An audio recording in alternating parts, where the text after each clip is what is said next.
হাজেরা আলাইহিস সালাম আর ইসমাইল আলাইহিস সালামকে ইব্রাহিম নবী আলাইহিস সালাম উটের পিঠ থেকে বাবা নামিয়ে দিলেন। খাবার আর পানির সঙ্গে ধরে দেওয়ার পর ইব্রাহিম নবী আলাইহিস সালাম তিনি কোনো কথা বলেন না। হযরত ইব্রাহিম নবী পয়গম্বর আলাইহিস সালাম উটের লাগাম ধরে বাবা বাড়ির দিকে চলে যাচ্ছেন। মা হাজেরা আলাইহিস সালাম তিনি মনে মনে চিন্তা শুরু করে দিলেন, আল্লাহ আমার স্বামী আমাকে উত্তপ্ত বালুর রাশিতে এই মরুভূমির ময়দানে কেন আমাকে রেখে দিয়ে চলে গেল? আমার স্বামীর সঙ্গে বাড়ি থেকে এই পর্যন্ত আসতে গিয়েও আমার ব্যবহারে কোনো ত্রুটি পেল না কেউ, আমার ব্যবহারে কোনো আঘাত পেল না কেউ। হযরত মা হাজেরা আলাইহিস সালাম হাতখানা বাবজি আকাশের দিকে উঁচু করার পর আল্লাহর নবী ইব্রাহিম নবী খলিলুল্লাহ আলাইহিস সালামকে বাবা ডাক দিয়ে বললেন, ওগো আমার ইসমাইলের আব্বা। হযরত ইব্রাহিম নবী আলাইহিস সালামের কানে গিয়ে আওয়াজটা ধাক্কা লাগলো। ইব্রাহিম নবী উটের লাগাম ধরে বাপকে তাকালেন, লাও সামনের দিকে সোজা চলে যাচ্ছেন। মা হাজেরা আলাইহিস সালাম হাতখানা বাপজি দ্বিতীয়বার আকাশের দিকে উঁচু করে ধরলেন, ডাকে দিয়ে বলেন, ওগো আল্লাহর নবী আপনি দাঁড়িয়ে যান। হযরত ইব্রাহিম নবী আলাইহিস সালাম বাবা উটের লাগাম ধরে দাঁড়ালেন। নাও তাফসীরে পাওয়া যায় মা হাজেরার দ্বিতীয় আওয়াজটা হযরত ইব্রাহিম নবী আলাইহিস সালামের কানে গিয়ে আওয়াজটা ধাক্কা লেগে গেল। হযরত মা হাজেরা আলাইহিস সালাম আবার বাবা হাত দুখানা আকাশের দিকে উঁচু করার পর চিৎকার করে তৃতীয়বার বাপকে ডাক দিয়ে বলেছিলেন, ওগো ইসমাইলের আব্বা আপনি আমাকে উত্তপ্ত বালুর রাশিতে এই মরুভূমির ময়দানে কেন আপনি আমাকে রেখে গেলেন? হযরত ইব্রাহিম নবী পয়গম্বর আলাইহিস সালামের কানে গিয়ে বাবা তিন নাম্বার ডাক্তার আওয়াজটা ধাক্কা লেগে গেল।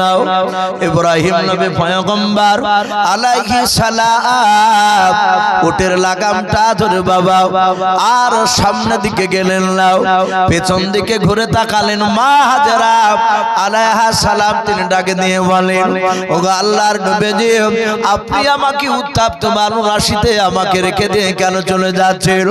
আপনি কবে আসবেন তা তো বললেন না, কবে আসবেন কেন চলে যাচ্ছেন তা তো আপনি বললেন না। হযরতে মা হাজেরার কথা শুনে ইব্রাহিম নবী পয়গম্বর আলাইহিস সালাম বাবা এই হাতটাকে আপনার আরবিতে আতুন হাত বলা হয়। এই ডানা হাতটা আল্লাহর নবী ইব্রাহিম আকাশের দিকে উঁচু করে ধরলেন। এই আঙ্গুলটাকে বাবা শাহাদাত আঙ্গুল বলা হয়। এই আঙ্গুলটা দিয়ে ইশারা করে তিনি বলতে চাইলেন, বাবা আমি আল্লাহর হুকুমে রেখে গেলাম। জোরে বলুন সুবহানাল্লাহ। ও বাপজি ভাইরা, মা হাজেরার চতুর্থবার আর কথা বললেন না। উনি বুঝতে পারলেন আমার স্বামী আমাকে আল্লাহর হুকুমে রেখে গিয়েছে। মা হাজেরা আলাইহিস সালাম পানি আর খাবার নিয়ে বাপজি থাকতে লাগলেন।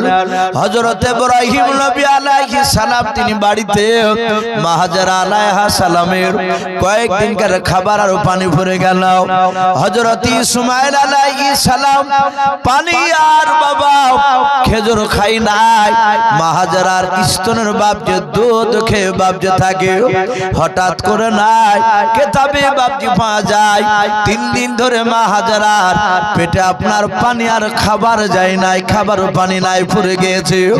হযরত ইসমাইল আলাইহিস সালাম দুধ খাওয়ার জন্য কান্না করতে লাগলেন। হযরত মাহাজারা আলাইহা সালাম নিজের ডান দিকের স্তনে বাপজি মুখ লাগিয়ে দিলেন। হযরত ইসমাইল আলাইহিস সালাম টান দিলেন, এক ফোঁটা দুধ বের হলো না। মাহাজারা বাম স্তনে ইসমাইলের মুখটা লাগিয়ে দিলেন, উনি টানাটানি করলেন, এক ফোঁটা বাপজি দুধ বের হলো না। কারণ বাবা মাহাজারার পেটে 3 দিন পানি আর খাবার যায় না। সেই জায়গায় বাপজি কোনো মানুষ যাতায়াত করে না।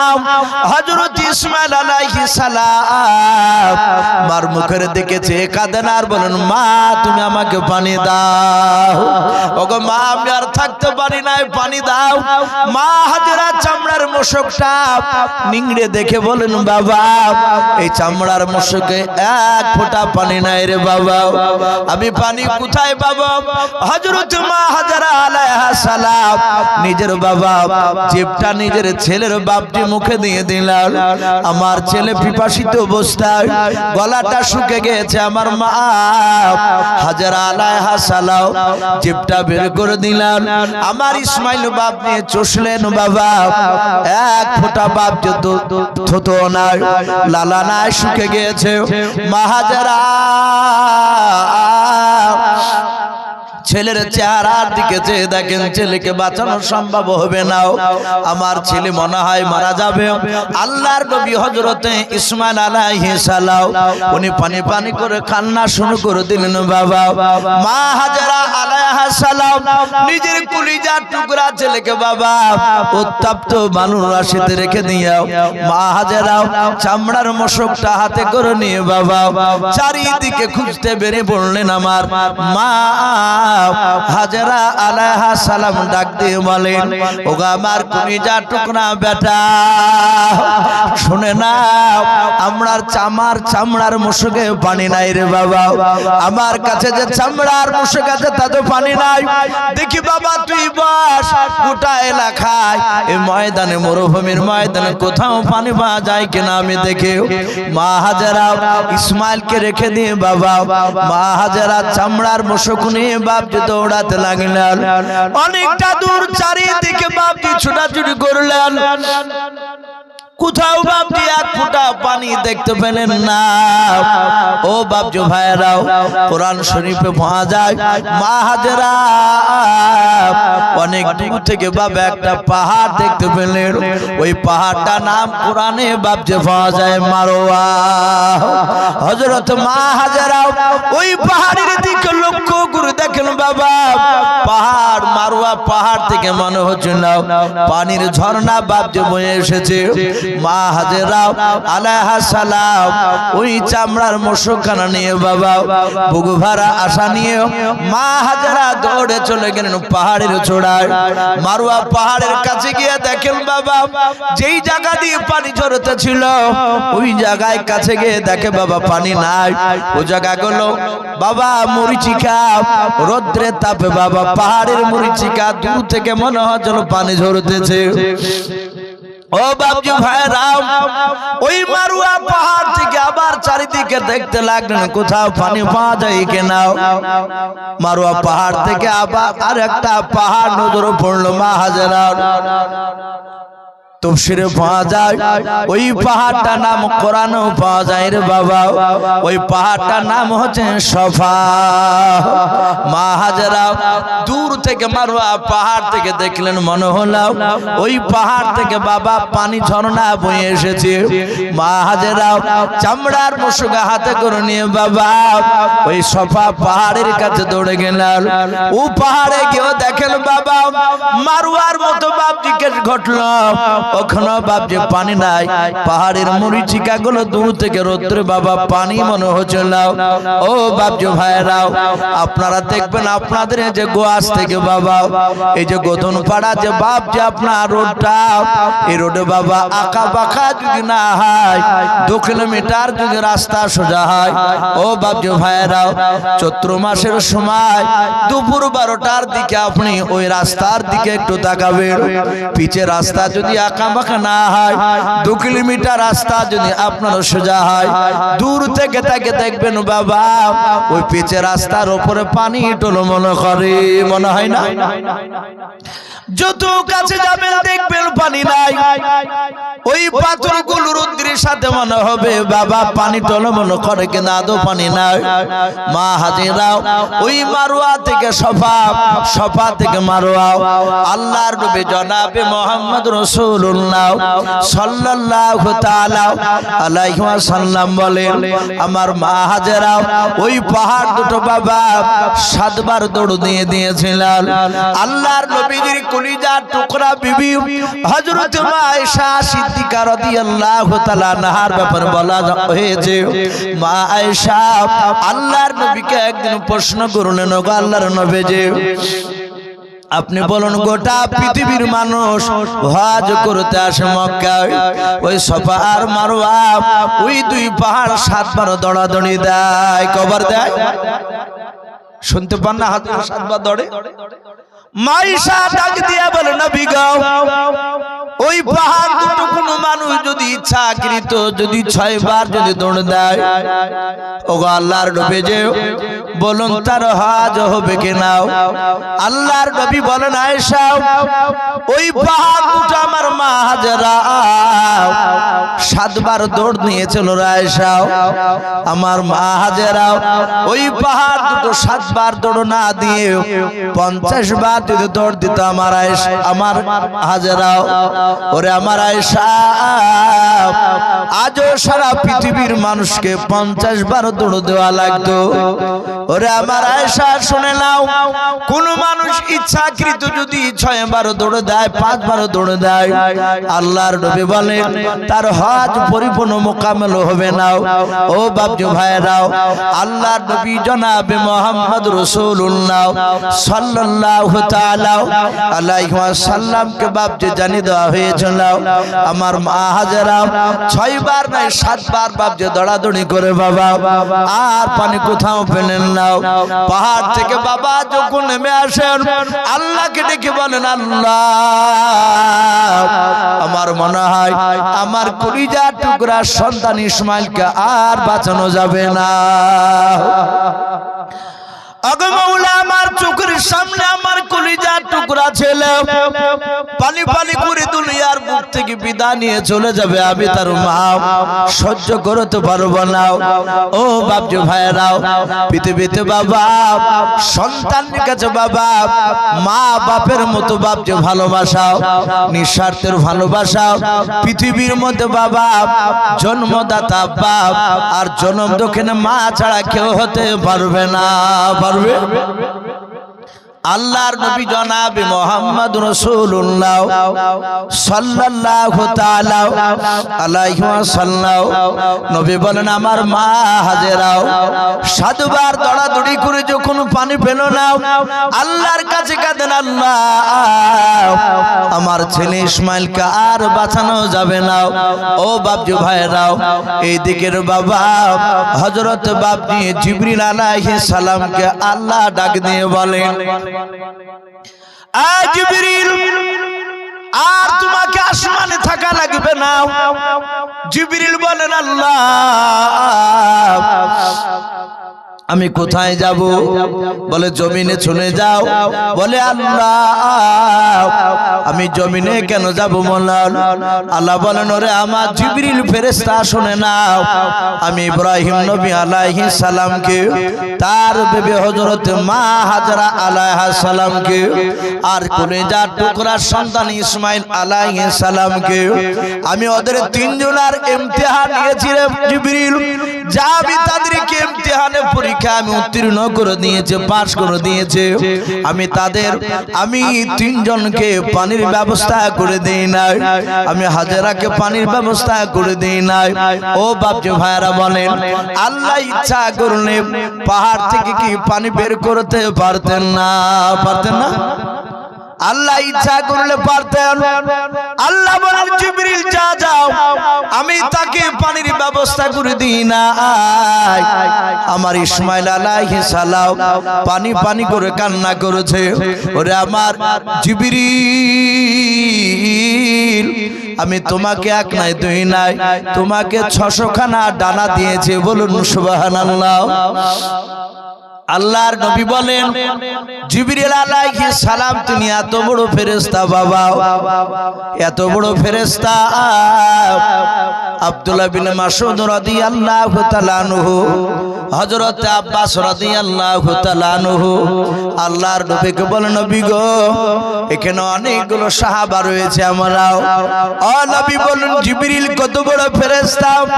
আল্লাহর নবী বলেন গো আমার সাহাবারা জিবরিল কত বড় ফেরেশতা তোমরা শুনবা বলে হ্যাঁ। আল্লাহর নবী বলেন গো সাহাবারা জিবরিল এত বড় ফেরেশতা শুনে নাও সারা পৃথিবীতে যত পানি রয়েছে আসমানের নিচে জমিনে যত পানি রয়েছে এমনকি বাবা 7 সমুদ্র যা আমরা বলে বাবা সব পৃথিবীর পানি যদি তুলে নিয়ে জিবরিলের মাথার চাঁদিতে যদি বাবা হড় করে যদি ঢেলে দেওয়া যায় আল্লাহর নবী বলেন ওরে সাহাবারা গোটা পৃথিবীর পানি জিবরিলের মাথার চাঁদিতে ঢেলে দিলাম সব পানি গড়তে গড়তে গড়তে গড়তে বাবা জিবরিলের থুতনি পর্যন্ত আসতে গিয়ে গোটা পৃথিবীর পানি শুকে যাবে বলুন সুবহানাল্লাহ। বলেন আরে তাকবীর। বাপজি শুধু তাই নয় নবী বলেন এই সাহাবারা জিবরিল একবার দুনিয়ার মাটিকে খামচা মেরে ধরে এমনি করে যদি ঘুরে একবার ছেড়ে দেয় 70,000 পাক ঘোরার পর থামবে। জিবরিল এত বড়। আল্লাহর নবী বলেন আমি জিবরিলকে আমি 2 বার দেখেছি তার অরিজিনাল চেহারা। কবার বললাম 2 বার। অথচ নবী বলেন আমার কাছে জিবরিল প্রায় 24,000 বারেরও বেশি আমার কাছে এসেছিলেন বলুন সুবহানাল্লাহ। তাহলে 24,000 বারেরও বেশি জিবরিল আলাইহিস সালাম আমার নবীর কাছে এসেছিলেন। আর সেই নবী আবার বলছেন আমি জিবরিলের অরিজিনাল চেহারা কয়বার দেখেছি বললে 2 বার। আমার নবী তো অরিজিনাল চেহারা 2 বার দেখেছে জিবরিলের, কিন্তু আদম আলাইহিস সালাম থেকে নিয়ে ঈসা রুহুল্লাহ আলাইহিস সালাম এই যে টানা আল্লাহ রাসূলকে দিয়ে 1,24,000 নবী রাসূল। আবার মতান্তর শুনেন না যে 2,24,000। এতগুলো নবী রাসূলের মধ্যে থেকে শুধু একটাই নবী জিবরিলের অরিজিনাল চেহারা 2 বার দেখেছিলেন, তিনি হচ্ছেন আপনার আমার নবী। বাদবাকি মুসা আলাইহিস সালাম, আদম আলাইহিস সালাম, ইদ্রিস আলাইহিস সালাম, নূহ নবী আলাইহিস সালাম, জাকারিয়া নবী আলাইহিস সালাম, হযরত শীশ নবী আলাইহিস সালাম, ঈসা নবী আলাইহিস সালাম, মুসা কালিমুল্লাহ আলাইহিস সালাম, এইভাবে যত নবী আছে তারা কেউ জিবরিলের অরিজিনাল চেহারা তারা একবারও দেখে না। কথা বুঝতে পারছেন ভাই আমার? এখন অনেক মানুষ ভাববেন তাহলে নবী 2 বার দেখেছেন আর 24,000 বার দেখেছে, ওগুলো আবার জিবরিল কিভাবে এসেছিল? হাদিসের ভাষায় পাওয়া যায় কোন কোন সময় জিবরিল আলাইহিস সালাম মুসাফির হালাতে আসতেন। মুসাফির উস্কো খুস্কো চেহারা নিয়ে, জামাগুলো ভালো পরিষ্কার ছিল না। মুসাফির এখন তো বাপজি আর কষ্ট নয়, মুসাফির এখন ট্রেনের ভিতরেই ভাত পাওয়া যাচ্ছে, ও বাসা আপনার যাবতীয় খাবার পাওয়া যাচ্ছে। আবার অনেকে এটা শোনাচ্ছে যে বাসে নাকি বলে বিরিয়ানিও বিক্রি হয়েছে দূরপাল্লার বাসগুলোতে, প্যাকেট করে নিয়ে উঠে পড়ছে বিক্রি করতে। আগে তো তা ছিল না বাপ।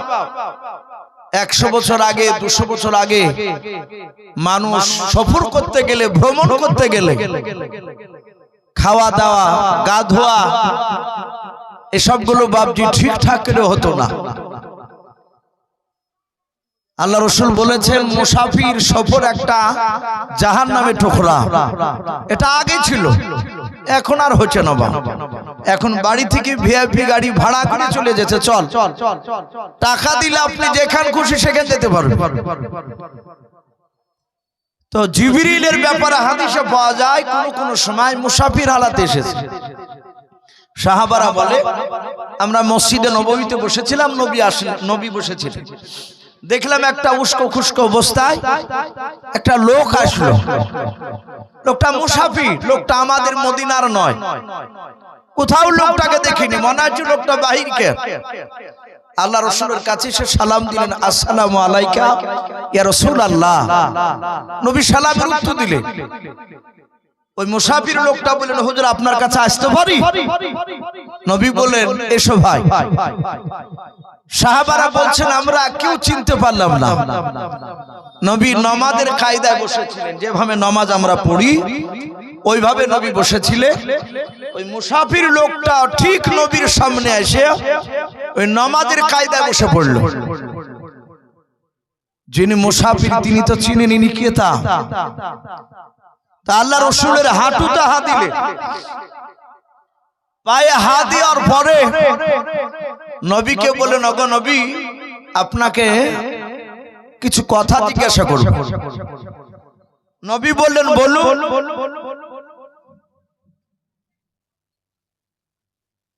তো বাপজি আমার সোনা লালেরাও, আল্লাহর নবী জনাবে মুহাম্মদ রাসূলুল্লাহ সাল্লাল্লাহু তাআলা আলাইহি ওয়াসাল্লাম বিশ্ব নবীকে বাপজি বললেন, আমি আপনাকে কয়েকটা প্রশ্ন করব। বলে কয়েকটা প্রশ্ন করো। বলে নবী আপনি বলুন কিয়ামত কবে হবে? ওই মুসাফির লোকটা নবীকে প্রশ্ন করলেন। নবী মুচকে হাসি দিয়ে বললেন, ভাই আমার চেয়ে তুমি ভালো জানো, প্রশ্নকারী ভালো জানে, ভাই তুমি বলো। সাহাবারা বলেন, আমরা তাজ্জব ব্যাপার, অবাক হয়ে গেলাম। দেখলাম উনি চটচট চটচট করে সব উত্তর দিলেন। আল্লাহ রাসূলকে বলেন, ইহসান কাকে বলা হয়? নবী বলেন, আমার চেয়ে প্রশ্নকারী ভালো জানে, ভাই তুমি বলো। উনি আবার বললেন। কিছুক্ষণ কথা বলার পর উনি দোয়া নিয়ে চলে গেলেন। আল্লাহর নবী বললেন, ওগো সাহাবারা তোমরা চিনতে পারলে ওই লোকটাকে? সাহাবারা বলেন, নবী গো না না আমরা চিনতে পারলাম না। আমার মনে হয় ওই লোকটা আরবের বাহিরকার লোকটা, মুসাফির মানুষ আমাদের এলাকার না। আল্লাহর নবী বলেন, সাহাবারা শুনে নাও, উনি দুনিয়ার কোন মুসাফির নাই, উনি সম্রাট জিবরিল আলাইহিস সালাম। বলুন সুবহানাল্লাহ। এইভাবে মাঝে মাঝে জিবরিল আসতেন। কোন সময় দাহিয়াতুল কলবি বলে একজন রাসূলের সাহাবা ছিল, সেই সাহাবা রূপ ধরে জিবরিল আসতে। বাপজি আমি বলছিলাম সেই জিবরিল আলাইহিস সালাম তার 600 খানা ডানার মধ্যে মাত্র একটা ডানার আঘাতে ইসমাইল আলাইহিস সালামের সামনে মাটি ফেটে পানি বের হয়েছিল। ওই পানিটার নাম হচ্ছে আবে জমজম। ওই দ্বারা আস্তে আস্তে বাপজি মাটি পড়ে পড়ে বন্ধ হয়ে গিয়েছিল। আচ্ছা ভাই, ওই রাস্তায় ভাবে দাঁড়িয়ে না থেকে যারা যাতায়াত করছো ভাই, তাদের অসুবিধা হচ্ছে। ভাই আপনারা ওইভাবে সাইডে দাঁড়িয়ে না থেকে একটু ভিতরে আসলে ভালো হয়। এই জায়গা অনেক জায়গা ফাঁকা আছে। ও ভাই পেছাব ফেরা মতন বসে আছেন কেন ভাই? এই আপনাকে বলছি একটু আসেন না, ওদিকে মনে হয় পালাইছে। ভাই একটু ভিতরে আস। রাসূলের যেখানে কথা আলোচনা হয়, এই আদবের সহিত বসা, এটাও বাপজি নবী সুন্নাত। বেয়াদবির মতো বাপজি কথা শোনা যায় না। এখন তো বাপজি কিয়ামতের আলামত শুরু হয়ে গিয়েছে। আল্লাহর নবী জনাবে মুহাম্মদ রাসূলুল্লাহ, সকলে বলুন সাল্লাল্লাহু তাআলা আলাইহি ওয়াসাল্লাম। নবী আমার কিয়ামতের আলামত 15টা বলেছেন, কিয়ামতের আগে হবে। কিয়ামত আসার আগে 15টা আলামত বলেছে, তার মধ্যে থেকে বাপজি প্রায় 9 থেকে 10টা বাপজি আপনার বেরিয়ে গিয়েছে, আর কয়েকটা বাকি আছে। আল্লাহ রসুল বলেছে রাস্তাঘাটে প্রকাশ্য জেনাবা বিচার হবে। এলাকায় দেখবেন কিছু কিছু এলাকায় প্রকাশ্য বাপজি জেনা শুরু হয়ে গিয়েছে। জেনা তো অনেক রকমের আছে, হাতের জেনা, চোখের জেনা, অন্তরের জেনা, অনেক জেনা আছে। নবীর কথাগুলো প্রায় বাস্তবে পরিণত হতে চলেছে। 15টা বাপজি আপনার আলামতের মধ্যে আরেকটা আলামত নবী বলেছেন কিয়ামতের বেশ কিছুদিন আগে দুনিয়ার বুক থেকে ফড়িং উঠে যাবে, দেখতে পাওয়া যাবে না। আপনারা লক্ষ্য করে আগে পাড় ধুত মানুষেরা, এখনো ধুচ্ছে পাটের শীতের সময়। আপনার পাড় ধুত আকাশে মেঘ হলে বর্ষার কালে ছাতা হয়ে বাপজি ফড়িং উঠতো আকাশে, দেখা যেত না। বিলের ধারে পাটখটির ওপরে বাপজি সব ঘুরিয়ে বেড়ায়, উড়িয়ে বেড়ায়। এই 2 বছর থেকে আজ থেকে বিগত 10 বছর আগে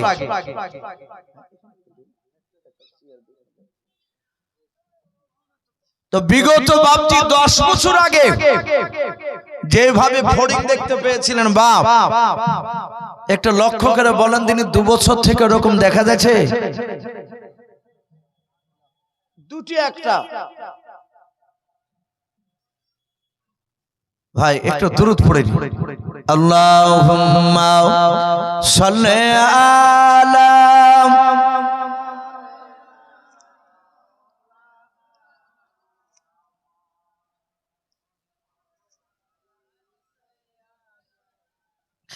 মাওলানা মুহাম্মদ সাল্লাল্লাহু তাআলা আলাইহি ওয়াসাল্লাম।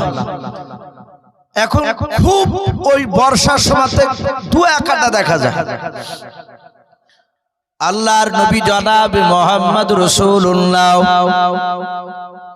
সাল্লাল্লাহু তাআলা আলাইহি ওয়াসাল্লামের জামানায় আল্লাহর নবীজি মদিনায় বেশ কিছু কয়েকটা গ্রামে নবী লক্ষ্য করে দেখলেন বাবা আকাশে ফড়িং দেখতে পেলেন না। আল্লাহ রাসূলের চেহারাটা বাপজি মলিন হয়ে গিয়েছে। আল্লাহর নবীজি 2 জন সাহাবাকে ডাক দিয়ে বলেন, গো সাহাবারা তোমরা যাও ওই পাহাড়ে গিয়ে তোমরা দেখো গা উঁচু পাহাড়ে তোমরা ফড়িং দেখতে পাও কিনা।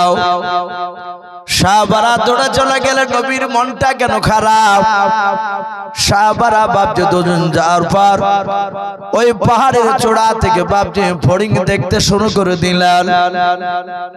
অনেকক্ষণ পর ওই সাহাবাদের দুটো এসে বলেন, নবী গো ওই পাহাড়ের নিচে আমরা 2 থেকে 4টে আমরা ফড়িং দেখলাম ঘুরে ফিরে উড়ে বেড়াচ্ছিলাম।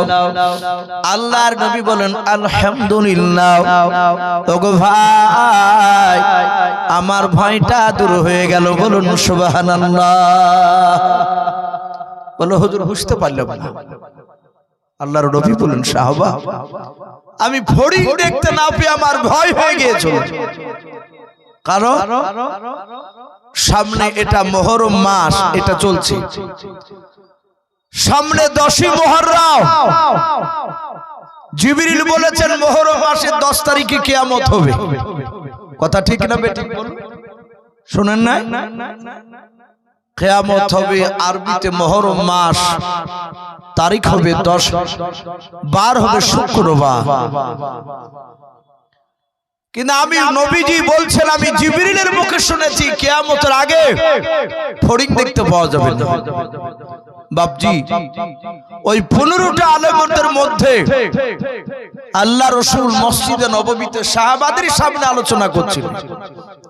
সাহাবায়ে কেরাম রাদিয়াল্লাহু তাআলা আনহুম আজমান গণরা তারা সকলেই বাপজি বসেছিলেন। নবী বলেন, ওগো আমার সাহাবায়ে কেরাম শুনে নাও। সেই সময় একটা নয় 10টা 12টা গ্রাম মিলে একটা ইমানদার মানুষ খুঁজে পাওয়া যাবে না। আর ওই সময়তে মহান রব্বুল আলামিন দাজ্জাল বলে একটা বেঈমান, এক কাফের দাজ্জালকে আল্লাহ পাঠাবে।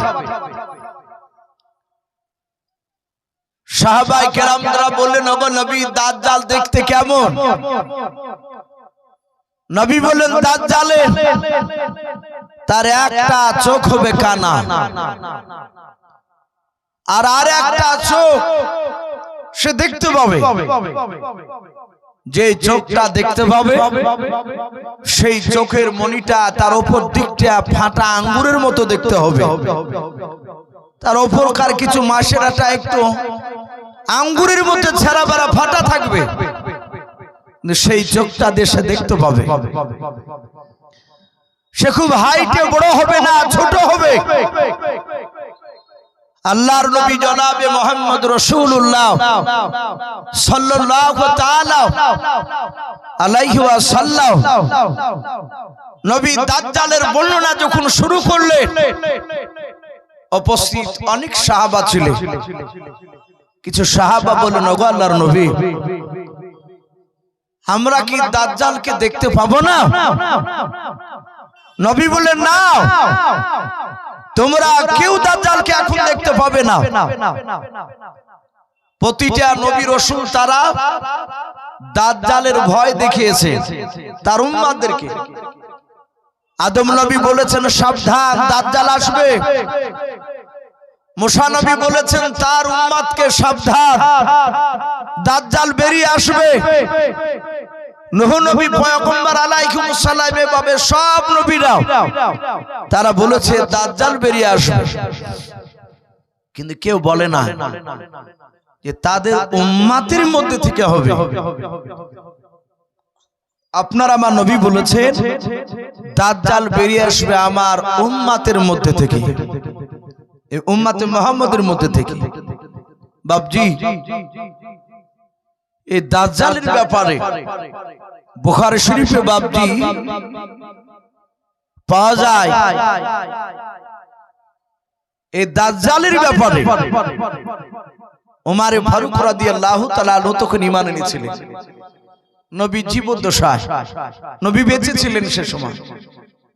হঠাৎ করে বাবজি কেউ এসে বলছে যে ওমর ফারুক, অগণবীর সাহাবা, ওই নবী যে দাজ্জালের কথা বলেছেন সে দাজ্জাল তো জন্ম নিয়েছে। বলো কোথায়? বলো ওই খাজরা বংশ। বলো তাই? বলে হ্যাঁ। বলা কি কি দেখলে? বলো ছোট ছেলে, নবী যেভাবে বলেছেন পুরা বর্ণনা ওর সঙ্গে মিলিয়ে দিয়েছে চেহারা। আর একটা চোখ কানা দেখলাম, সে অন্তরের কথা বলে দিছে।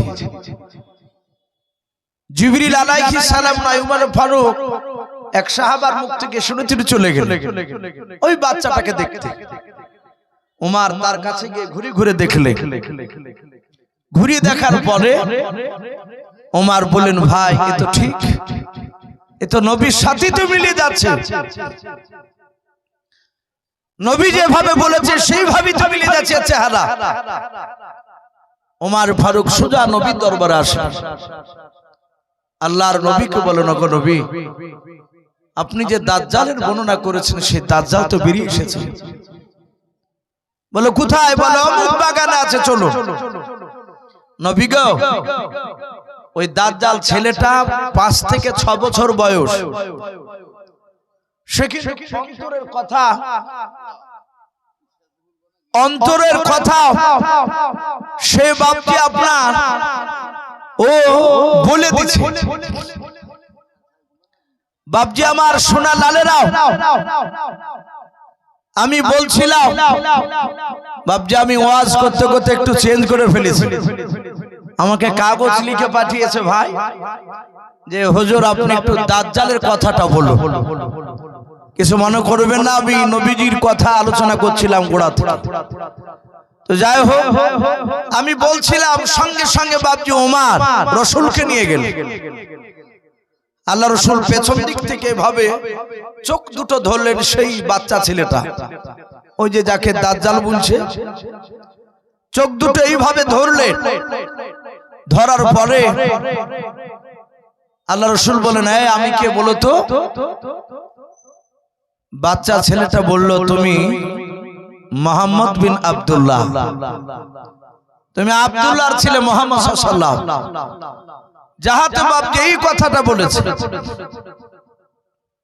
আল্লাহ রসুল বলছেন, তাহলে আমি দিলের ভিতর কি বলছি ওটা বলো তো। বাচ্চা ছেলেটা বলল, রসুলের সাথে মিলল না।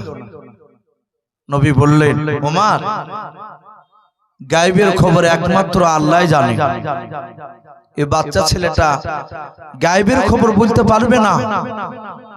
বলে, হুজুর এই যে লোকের সব যা বলছে বলে দিছে তো। বলে, ওর কাছে বড় জিনের আসর আছে, ওর কাছে একটা বড় জিল আছে। ওমর বললেন, নবী গো, অন্তরের কথা না বলতে পারে একমাত্র আল্লাহ ছাড়া কেউ জানে না, এটা আপনার মুখে শুনেছি। কিন্তু নবী, এই যে এই ছেলেটা, এই সেই দাজ্জাল, এই দাজ্জাল হবে। ওমর বারবার করে বলছেন নবীর সামনে এবং ইশারা করে করে। আল্লাহ রাসূল সাল্লাল্লাহু তাআলা আলাইহি ওয়াসাল্লাম নবী ওই জায়গায় চুপ ছিলেন। নবী হ্যাঁ কিংবা না কিছু বলেন না। আর চুপ থাকা বাপজি, ওটা হচ্ছে হুকুমের, ওটা স্বীকার করার বাপজি আপনার অন্তর্ভুক্ত। বাপজি আমার সোনা লালেরা, সাহাবারা বলেন, আমরা হঠাৎ করে কয়েক বছর পর ওই দাজ্জালের মতো দেখতে ওই বাচ্চাটাকে আর দেখতে পাই না। কোথায় যে অদৃশ্য হয়ে গেল, হারিয়ে গেল, আর কেউ বলতে পারে না, তাকে খুঁজে পাওয়া যায় না। কিন্তু বাপজি সে দাজ্জাল ও দুনিয়াতে আছে। আল্লাহ রাসূল সাল্লাল্লাহু তাআলা আলাইহি ওয়াসাল্লাম মসজিদে নববীতে বললেন, ওগো সাহাবায়ে কেরাম, দাজ্জাল বেরিয়ে আসবে কিয়ামতের আগে। যারা দাজ্জালের কথা শুনবে তারা জান্নাতি না জাহান্নামী? ভাই একটু জোরে বলুন। তারা জাহান্নামী। আর যারা দাজ্জালের কথা শুনবে না তারা জান্নাতি। যারা দাজ্জালের কথা শুনবে তারা জাহান্নামী, আর যারা শুনবে না তারা বাপজি জান্নাতি হবে। সাহাবায়ে কেরাম প্রায় 69 থেকে 70 জন সাহাবা সবাই নবীর কাছে দাঁড়িয়ে বললেন, ওগো নবী, আমরা যদি একবার যদি দাজ্জালকে দেখতে পেতাম তাহলে আমাদের সন্তানদেরকে আমরা বারণ তো করবই, এবং আমরা তার কথা শুনতাম না, আমার সন্তানদেরকে আমরা বারণ করে যাব। আল্লাহ রাসূল বললেন, ওগো সাহাবা, তোমরা দাজ্জালকে দেখবা? বলে, হুজুর দেখলে একটু ভালো হতো। আল্লাহ রাসূল সাল্লাল্লাহু আলাইহি ওয়াসাল্লাম সাথে হাতে বলুন, সাহাবারা তোমরা রেডি হয়ে যাও। 69 থেকে 70 জন সাহাবা তারা সকলেই দাঁড়িয়ে গেলে বলে, নবী আমরা রেডি হয়ে আছি।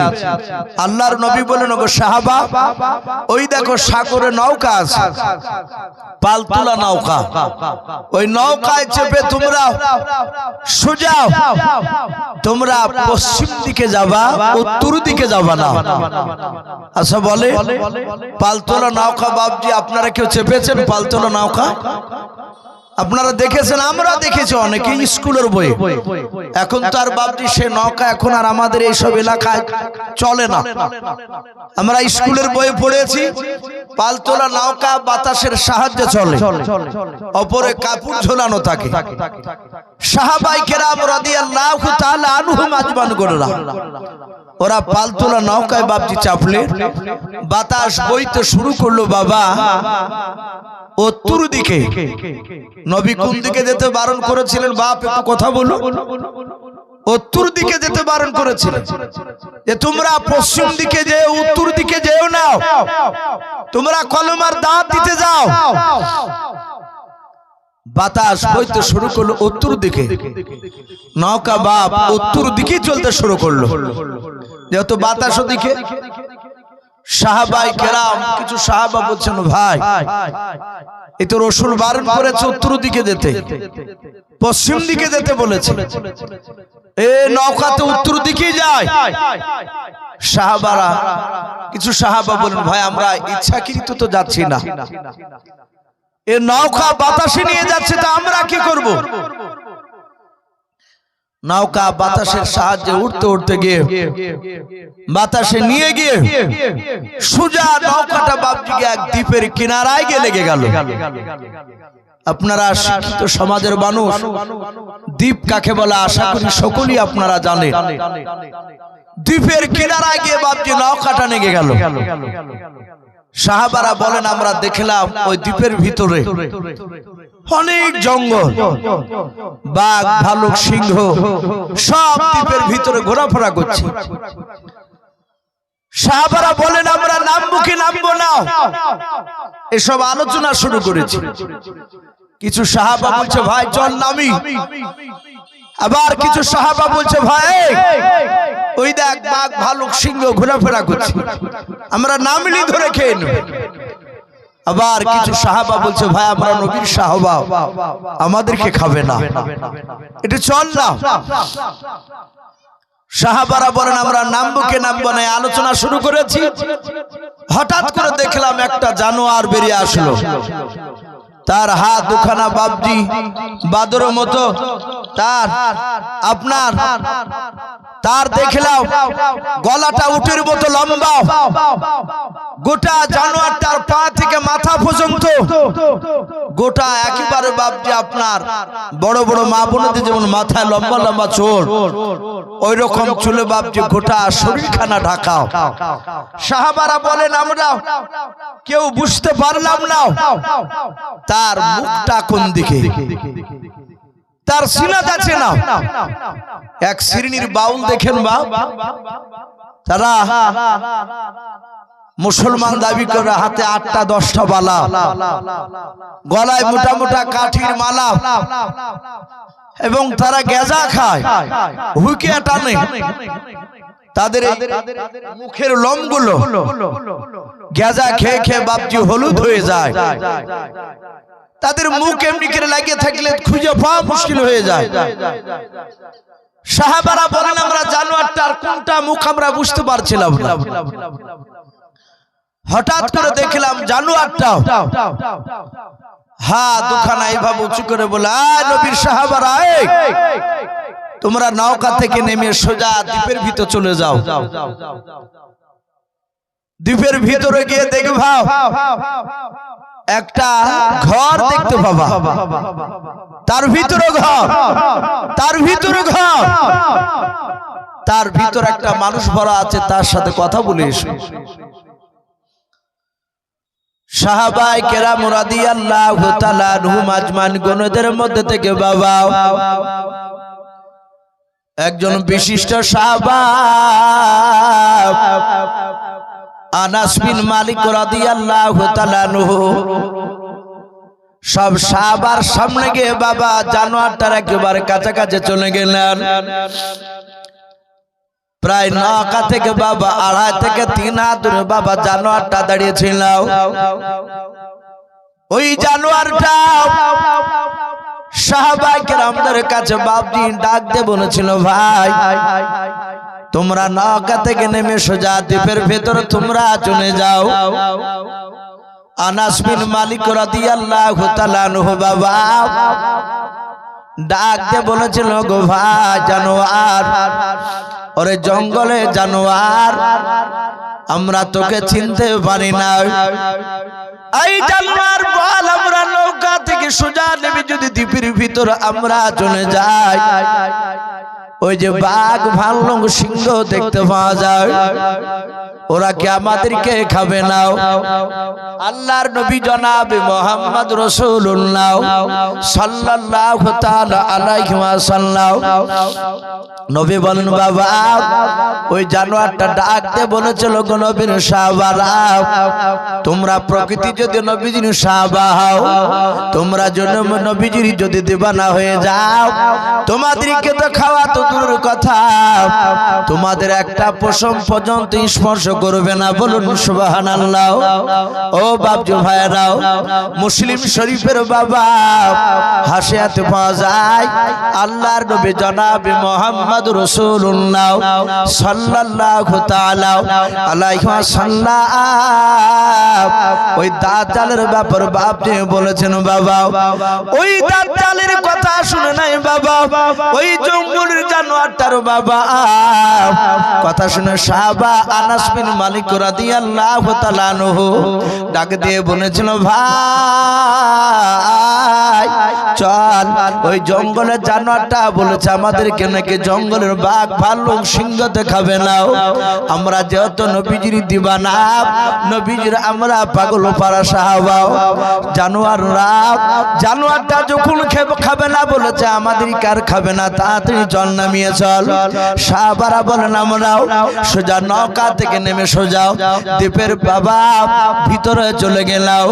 ভিতরে যাওয়ার পর ওই যে জানোয়ারটা বলেছিল, সাহাবারা তোমরা জঙ্গলের ভিতরে গিয়ে দেখে ভাও একটা ঘর দেখতে পাবাও, ওই ঘরের দরজাটা খুলবাও, খোলার পর দেখবা ভিতরে আর একটা ঘর দেখতে পাবাও, ওই ঘরে দেখবা দরজা লাগানো আছে।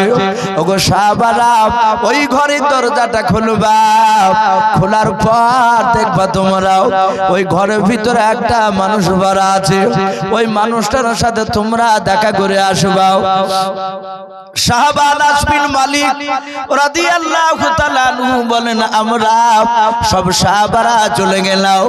জানোয়ারটা যেভাবে বলেছিল ওইভাবে বাবা জঙ্গলের ভিতরে যাওয়ার পর ভিতরে গিয়ে দেখলাম বাবা ওই জানোয়ারটা নয়, ওই জানোয়ারটা যেভাবে বলেছিল একটা ঘর দেখতে পেলাম।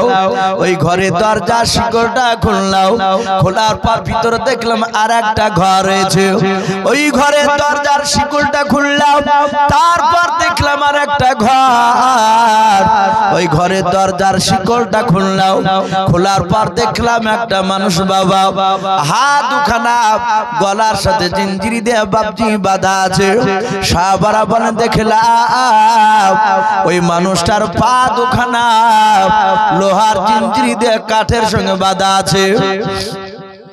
সাহাবারা বলেন আমরাও সকলে আশ্চর্য হয়ে গেলাম। চারিদিকে পানি, পানির ভেতরে একটা দ্বীপ, আর ওই দ্বীপের ভেতরে বাবা ঘর, তার ভেতরে আবার ঘর, তার ভিতরে বাবা ঘর, আর ঘরের ভেতরে একটা জানোয়ার নয় একটা মানুষ জিঞ্জির দিয়ে তার হাত পা বাঁধা রয়েছে।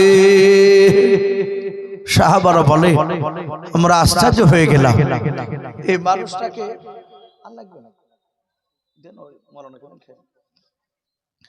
বলে আর এটা অবাক হওয়ার এটা স্বাভাবিক যে চারিদিকে বাপজি বালি আর জঙ্গলের ভিতরে বাঘ ভালুক সিংহ, আর তো কোনো মানুষকে দেখা যায় না। এই মানুষটা ঘরের ভিতর ঘর, তার ভিতরে ঘর, তার ভিতরে ঘরের ভিতরে লোকটা বাঁধা। সাহাবারা বলেন দেখলাম তার একটা চোখ কানা, সে দেখতে পায় না। আমরা সব সাহাবারা আশ্চর্য হয়ে গেলাম, একে খাবার খেতে দেয় কে? এই জঙ্গলের ভিতরে বাপজি সে ভরা আছে, দ্বীপের ভিতরে বাধা। আমরা সবাই শুধু লোকটার দিকে চেয়ে আছি, কেউ কাউকে কথা বলি না। হঠাৎ করে দেখলাম যে লোকটা বাধা ছিল জিঞ্জিরি দিয়ে। সেই লোকটা নবীর সাহাবাদেরকে ডাক দিয়ে বলছেন, এই তোমাদের বাড়ি কোথায়? ওই নবীর সাহাবাদেরকে বলছে। আল্লাহ রাসূল বললেন, তার সাহাবারা বলছেন ভাই আমরা আপনাকে চিনি না, আমাদের সব বাড়ি হচ্ছে মদিনা শরীফ, আমরা নবীজির সাহাবা। বলে তোমরা নবীর সাহাবা? বলে হ্যাঁ। যে লোকটা জিঞ্জিরিতে বাঁধা ছিল সে বলল ভাই আখিরি জামানার একজন পয়গম্বর জনাবে মুহাম্মদ রাসূলুল্লাহ সাল্লাল্লাহু আলাইহি ওয়াসাল্লাম উনি মক্কা থেকে গিয়ে মদিনা থেকে নবুয়তের দাওয়াত দিচ্ছে, কলমার দাওয়াত দিচ্ছে। তাকে চিনো? সাহাবারা বলছেন ভাই উনি তো আমাদের রাসূল, ওনাকে চিনি, ওনার আমরা সাহাবা। ডাকে দিয়ে বলল মদিনার মানুষরা কেমন ভালোবাসে তাকে। সাহাবারা বলেন সবাই ভালোবাসে। বলে ওই যে নবী দাবি করেছে তার একটা ভালো ঘটনা শোনাতে পারবা? সাহাবারা বলেন হ্যাঁ অবশ্যই পারবো। বলো বলো তিনি। ওই জিঞ্জিরি দিয়ে বাঁধা আছে সে নবীর সাহাবা থেকে জিজ্ঞাসা করছে, বলো সে মুহাম্মদ সাল্লাল্লাহু আলাইহি ওয়াসাল্লামের একটা ভালো চরিত্রবান ঘটনা শোনা। ডাক দিয়ে বলেছেন ভাই শুনে নাও, তোমাকে আমরা চিনতে পারি নাই, আমার নবী কেমন ভালো ছিল তুমি জানো না, বলে তুমি বলাও। সাহাবা বলেন ভাই আল্লাহর নবী জনাব মুহাম্মদ রাসূলুল্লাহ সাল্লাল্লাহু তাআলা আলাইহি ওয়াসাল্লাম নবী আমার মক্কা থেকে মদিনা যখন পালিয়ে এসেছিল, আল্লাহর নবী কয়েক মাস মদিনাতে থাকার পর নবী যখন মদিনা থেকে বাবা প্রথম মসজিদ বানিয়েছিলেন, মসজিদে নববী, সাহাবা ডাক দিয়ে বলেন ভাই আবু জেহেল রাও আল্লাহর নবীকে মক্কা থেকে বাপজি মদিনায় তাড়িয়ে দিয়াও। আল্লাহর নবী জনাব মুহাম্মদ রাসূলুল্লাহ সাল্লাল্লাহু তাআলা আলাইহি ওয়াসাল্লাম নবীকে বাপজি পাঠিয়ে দেওয়ার পর তারা ক্ষান্ত হয়নি, থামতে পারে না। আবু জেহেল মক্কা নগরী কাফিরদেরকে ডেকে বলল ভাইরা আল্লাহর নবীকে মক্কা থেকে আমরা মেরে তাড়িয়ে দিয়েছে, শুনে নাও। মক্কা থেকে মদিনাতে যা পা চুপ করে বসে নাই, ওখানে গিয়ে কলমার দাওয়াত দেয়। মদিনার সবাই তারা ওকে মেনে নিয়েছে। ও আমার বন্ধুরা, ছদ্মবেশ ধরে মক্কা থেকে কে যায় ওই মদিনায় পৌঁছে গিয়ে আল্লাহর নবীকে কেউ হত্যা করতে পারবে? বলাও।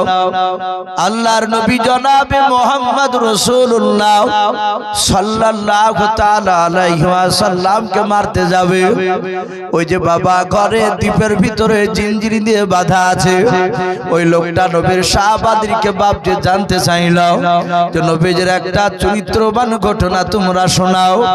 সাহাবারা বলছিলেন ভাই আবু জেহেলের কথা শুনে একটা বেঈমান যার নাম কেতাবে পাওয়া যায় উমাইর, কি নাম বলে? উমার লাই উমাইর।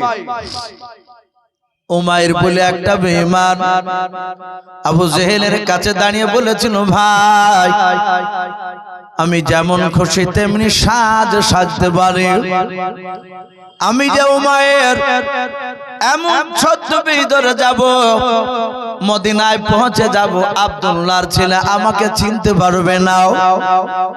আমি আব্দুল্লাহর ছেলের কাছে যাওয়ার পর নবীকে আমি ভোজালে দিয়ে হত্যা করে চলে আসবো। আবু জেহেল বলল ভালো কথা, যাও। বলে আমাকে কিছু টাকা দেন, খাবার দেন। আবু জেহেল খাবার টাকার ব্যবস্থা করে দিল। ছদ্মবেশ ধরে বাবা যেন মানুষ নবীও যেন চিনতে না পারে উমাইর। এ মক্কা থেকে কাফের যাচ্ছে নবীকে মারতে, এটা যেন চিনতে না পারে। বেঈমান উমাইর বাপজি চলে গেল আল্লাহর নবীকে মারার জন্য।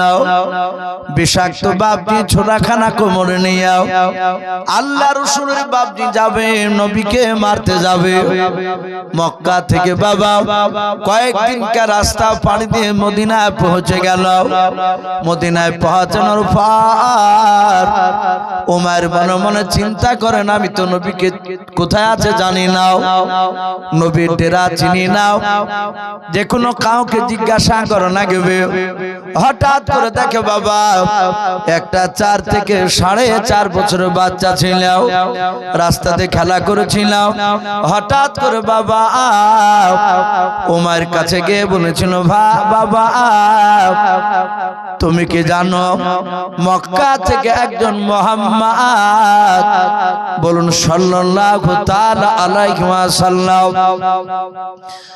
ওই লোকটা মক্কা থেকে মদিনায় এসেছে আয় বাবা তুমি কি তার ঠিকানা বলতে পারবা কোথায় তাকে কে দেখেছো বলো 4.5 বছরের বাচ্চা ছেলেটাও ওই ইহুদি বাবা মক্কার যে কাফের বেঈমান বাপ যে উমাইর তাকে লক্ষ্য করে বলেছিল চাচা আপনি তো ভদ্রতা জানেন না আপনি আমাদের সারা পৃথিবীর দরুদ নবীকে আমার রাহমাতুল লিল আলামিন পয়গম্বরকে আপনি কেন লোকটা বললেন ওগো চাচা আমার নবীকে লোকটা বলে গোনা হবে আমার নবী রাহমাতুল লিল আলামিন পয়গম্বর দুরূদি নবী জনাব মুহাম্মদ রাসূলুল্লাহ সাল্লাল্লাহু তাআলা আলাইহি ওয়াসাল্লাম যাহাতে নবীর কথা বললেন ইহুদি উমাইর মনে মনে চিন্তা করলো এ তো আমি যদি তার কাছে অন্য কথা বলে সে রেগে যাবে বলু বাবা আমার ভুল হয়েছে আর বলবো না তুমি কি তার ঠিকানা দিতে পারবা বাচ্চা ছেলেটা বলে কেন পারবো না আমি কিছুক্ষণ আগে তার কাছে বসেছিলাম ওগো চাচা আল্লাহর দরদে নবী আমাদেরকে খেলা করতে যেতে বললেন আমরা নবীর কাছ থেকে বেরিয়ে চলে এসেছি ও চাচা আমার আব্বা চাচারা পাড়ার প্রতিবেশীরা সবাই আল্লাহর নবী জনাব মুহাম্মদ রাসূলুল্লাহ সাল্লাল্লাহু তাআলা আলাইহি ওয়াসাল্লামের দরবারে কথা শুনছে ও বাপজি ভাইরাও আল্লাহর দরদে নবী জনাব মুহাম্মদ রাসূলুল্লাহ সাল্লাল্লাহু তাআলা আলাইহি ওয়াসাল্লাম রহমতের দরুদ নবী আমার সঙ্গে সঙ্গে বাবা ডাক দে বলো যাও আপনি ওই সামনে দিকে চলে যাও সামনে দিকে যাওয়ার পর ওই দেখবেন ডান দিকে কোন একটা মসজিদ রয়েছে মসজিদ নববী ওই মসজিদে গেলে আবার নবীজিকে দেখতে পাবেন বাচ্চা ছেলেটার ঠিকানা পাওয়ার পর ওই উমাইর বেঈমান দেখলো আমার বড় উপকার করলো উমাইর পকেট থেকে 5 টাকা বের করে বলেছিল বাবা এই টাকাটা নাও তুমি আমার উপকার করে দিলাও বাচ্চা ছেলেটা 4 থেকে 4.5 বছরের বাচ্চা ছেলেটাও হাত ওখানা জোড় করে বলেছিলাম ওগো আমার চাচা বেয়াদবি হলো মাফ করবেন চাচা আল্লাহর নবীজি বলেছেন কারো উপকার করে টাকা নিতে নাই জোরে বলুন সুবহানাল্লাহ আল্লাহর নবী জনাব মুহাম্মদ রাসূলুল্লাহ সাল্লাল্লাহু তাআলা আলাইহি ওয়াসাল্লাম রহমতের দরদি নবী আমার ও বাপজি ভাইরা যাহাতে বাপজি এই কথা বললাম ইহুদির বাপজি উমাইর বেঈমান আল্লাহর রাসূলের বাপজি বাচ্চা ছেলেটার ভিতর বাবা চরিত্রটা বাপজি ফুটে দেখে মনে মনে চিন্তা করলো আরে মুহাম্মদ সাল্লাল্লাহু তাআলা আলাইহি ওয়াসাল্লাম কয়েক মাস না হতে হতে গোটা মক্কার নয় মদিনার ছোট ছেলে বাচ্চা ছেলেকেও জাদু করে ফেলাছে ওদেরকে তো জাদুকরই বলতো করা আবু জেহেল বলতো নবীকে চিনো না নবী বড় জাদুঘর এগুলি তো ভাঙাইতো করা বলে সর্বনাশ এই মুহাম্মদ কয়েক মাসের মধ্যে একটা বাচ্চা ছেলেকে জাদু করে ফেলাচ্ছে আল্লাহ রাসূলের বাপ ওই বাচ্চা ছেলেটা টাকা নিল না উমাইর সুজা বাপজি মসজিদে যাওয়ার পর মসজিদে নববীর বাবা ভিতরে আপনার প্রবেশ করলো না। যে কোনো বাবা একটা ডালের বাবা কান লাগে দিয়ে নাই, এভাবে বাবা খাজুর পাতার বাপজি পাতাগুলো ফাড়ি দিল। কারণ বাবা আল্লাহ নবীজির সেই সময় মসজিদে নববী খাজুর পাতার ডালে দিয়েছিল বাপজি বেড়া, আমাদের মতন পাকা না। ওই উমাইর কোমরে বাপজি বিষাক্ত ছুরা আপনার নিয়েছে, বিষ মাখানো ছুরা। আল্লাহর নবীজির শরীরে বাপজি একটু কেটে দিলে, চামড়া কেটে দিলে নবী যেন আর বাঁচতে না পারে। বিষাক্ত ছোড়া নিয়ে আল্লাহর নবী জনাবে মুহাম্মদ রাসূলুল্লাহ সাল্লাল্লাহু তাআলা আলাইহি ওয়াসাল্লাম কে বাপজি বাবা মারার জন্য বাপজি মনে মনে চিন্তা করল। আল্লাহর নবীর দলবল থাকলে তখন যাওয়া যাবে না, নবী যখন একা থাকবে তখন আমি নবীর কাছে যাব, আমি দেখি নবীর সাহাবারা আছে কিনা। যাহাতে বাবা ইহুদি বাপজি খাজুর গাছের পাতা গুলো ফাড়ি দিয়ে দেখতে গিয়েছে। আল্লাহর নবী সাহাবাদের সামনে আলোচনা করেছিলেন। আলোচনা করতে করতে বাবা নবী আমার এইভাবে পেছন দিকে বাপজি যখন তাকিয়েছেন, আর ইহুদি ওই সময় খাজুরের পাতাগুলো বাপজি ফাড়ি দিয়ে আল্লাহর নবীকে দেখছেন। নবী একা আছেন, সাহাবাদেরকে নিয়ে বসে আছে। যাতে বাপজি ওই সময় তাকা ছিল, আল্লাহর নবীর নজরখানা উমারের চেহারার দিকে পড়ে গিয়েছে। দরদি নবী চিনে নিয়েছে, এই তো সে মক্কার উমাইর আমার কাছে এসেছে, হয়তো বেচারা ভুল বুঝতে পেরেছে, আমার সাথে দেখা করার জন্য এসেছে। আমার মনে হয় আমার সাহাবাদেরকে দেখে হয়তো ভয়ে আসতে পারে না। কত বড় নবীর দিল দেখুন। আল্লাহ রাসূল বলেন, ওগো সাহাবায়ে কেরাম, যা তোমরা এখন বাড়ি চলে যাও। সাহাবায়ে কেরাম রাদিয়াল্লাহু তাআলা আনহুম আজমাইন গুনেরাও নবীর কথা শুনে বাপজি চলে যাচ্ছেন। একবার পেছন দিকে তাকায়, আর একবার বাপজি নবীর দিকে বাপজি নয় সামনের দিকে তাকায়। আল্লাহর নবী বলেন, ওগো সাহাবারা, আমি তোমাদেরকে যেতে বলেছি আর তোমরা সামনের দিকে পা ফেলছো, আর পেছন দিকে আমার দিকে কেন ঘুরে ঘুরে তাকাচ্ছো বলাও। সাহাবারা বলেন, নবী গো, আপনার কাছ থেকে যেতে আমাদের মন চাই না, বলুন সুবহানাল্লাহ। ও নবীজি, আপনাকে বড্ড ভালোবাসি। আল্লাহ রাসূল বলেন, সাহাবারা তোমরা এখন চলে যাও, কিছুক্ষণ পর তোমরা আসবে। সাহাবারা বাপজি চলে গেল। আল্লাহর নবীজি ভাবে পেছন দিকে বাপজি মুখটা ফিরে নিও। আল্লাহর নবী ডাক দিয়ে বলেন, গো আমার উমাইর ভাই, তুমি আর মসজিদের পেছনে আড়ালে লুকে থেকো না, তুমি ভেতরে এসো। ওমর দেখলে তো দেখে নিয়েছে, সঙ্গে সঙ্গে বাবা আল্লাহর নবীজির মসজিদ নববীর দরজা দিয়ে রে বাবা পা যখন আপনার সামনে দিকে বাবা ফেললেন, যাহাতে দরজার ডান পাটা ঢুকেছে। উমাইর বাম দিকে বাম দিকে ডান দিকে রে বাবা দুই দিকে তাকে দেখতে দরজার আড়ালে কোন সাহাবা লুকে আছে কিনা। আল্লাহর নবী বলেন, ও সাহাবা নাই, ওগো উমাইর ভাই, আমার কোন সাহাবা এখন মসজিদে নববীতে নাই, আমি একাই ছাড়াও। ওরে আমার উমাইর ভাই, তুমি ভয় করো না ভাই, ভাই তোমার ভয় নাই। উমাইর বাপজি সোজা নবীর দরবারে চলে গেল। আল্লাহর নবীজিকে বাবা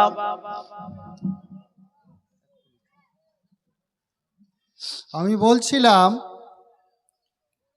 আমাদের জালসার কমিটি আমাদের ইসলামপুর থানার ওসি সাহেবকে, যিনি বড়বাবু, তেনাকে দাওয়াত করে এসেছেন। জালসার কমিটির তরফ থেকে তিনি আমাদের জালসার মঞ্চে আসবেন। তিনি জনপ্রিয় মানুষ এবং প্রিয় মানুষ আমাদের মঞ্চে আসবে 7:30টায় তিনি টাইম দিয়েছেন, হয়তো 10 মিনিট বা 5 মিনিট এদিকে হতে পারে। সেই জন্য আমি সকলকে বলবো আমাদের ওসি সাহেব আমাদের মঞ্চে বক্তব্য রাখবেন। আপনারা রাস্তা ইধারে এখানে ওখানে না ফিরে আমরা মঞ্চে আমরা চলে আসবো, আমরা তিনাদের কথা শুনবো ইনশাল্লাহ। ভাই আমি বলছিলাম আল্লাহ রসুলকে বাপজি সেই উমায়ের একবার দেখেছে তো কেউ নাই, এ তো ফাঁকা। আমি বেটার এক্ষুনি আমি তার বুকে ভুজানি মেরে আমি আবু সেহেলের কাছে তার মাথা নিয়ে যাব। যাহাতে বাবা নবীর কাছাকাছি গিয়েছেন বাবা, আল্লাহর নবীকে বাপজি মারতে যাবে, ভোজালেখানা বের করতে যাবে কোমর থেকে। আল্লাহ রাসূল বলেন ওরে উমর ভাই, বলো ভাই তোমার আব্বা জান বিছানায় পড়েছিল আমি যখন এসেছিলাম। ওরে উমর ভাই একটু দয়া করে বলো তোমার বাপ কেমন আছে বলো, ওমর তোমার মা কেমন আছে বলো, অমুক পাড়ার অমুক মেয়ে চাচি আমার কেমন আছে তুমি বলো। ওমর আর চূড়াখানা বের করলো না, আল্লাহর নবীর চেহারার দিকে বাবা ফাল ফাল করেছে আছে। আরে এই লোকটাকে এত কষ্ট দিলাম, এত আঘাত করলাম, মক্কা থেকে তাড়িয়ে দিয়েছে, তার উপরও এই লোকটা আমার আব্বা মাকে ভুলে নাই। সঙ্গে সঙ্গে বাবা ইহুদি বাবা উমায়ের আর থাকতে পারলো না, সাথে পড়তে লাগলো কলমা লা ইলাহা ইল্লাল্লাহ। একটু মহব্বত পড়ো লা ইলাহা ইল্লাল্লাহ লা ইলাহা ইল্লাল্লাহ মুহাম্মাদুর রাসূলুল্লাহ সাল্লাল্লাহু। তো ভাই আমি বলছিলাম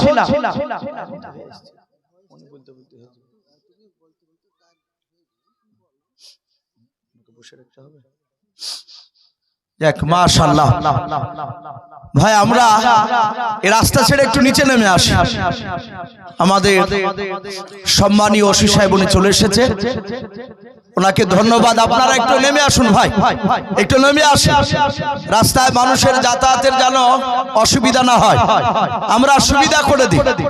জি আমরা খুব তাড়াতাড়ি চলে আসি ভাই, আমরা একটু বসে যাই, হয়তো উনি আর কয়েক মিনিট পরে উনি ওনার মূল্যবান কথা আমাদের সামনে রাখবেন, খুব গুরুত্বপূর্ণ কথা, আমরা সকলেই মন দিয়ে শুনবো।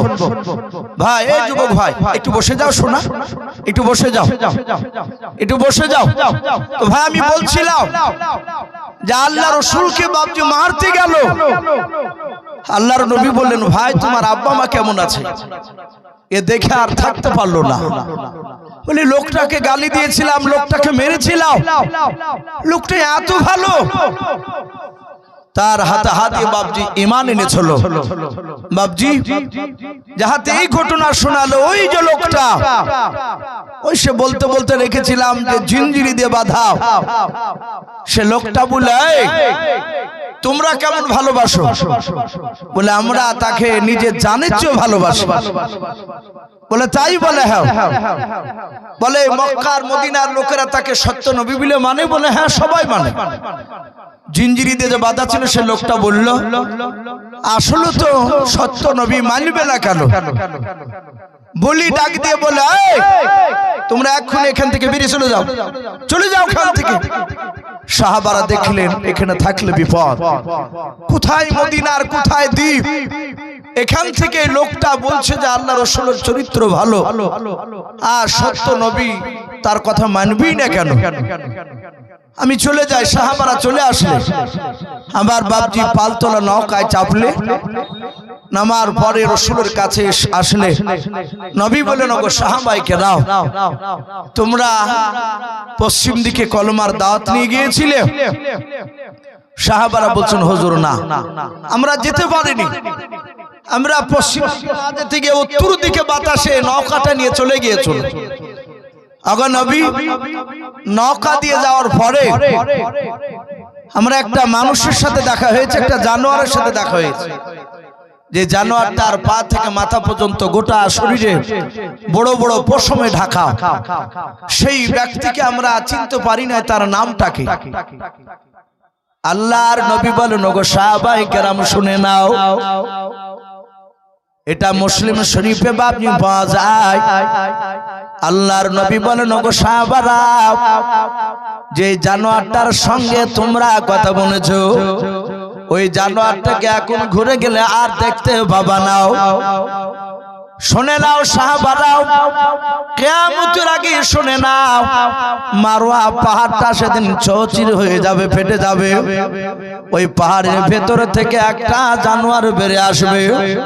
ওই জানোয়ারের ব্যাপারে আল্লাহর নবীজিকে বাবা আল্লাহ কোরআনে বলে দিয়েছেন, ওয়াইদা ওয়াকাল ক্বালু আলাইহিম আখরাজনা লাহুম দাব্বাতাম মিনাল আরদি তুকাল্লিমুহু আন্নান নাসা কানু বিআয়াতিনা লা ইউকিনুন।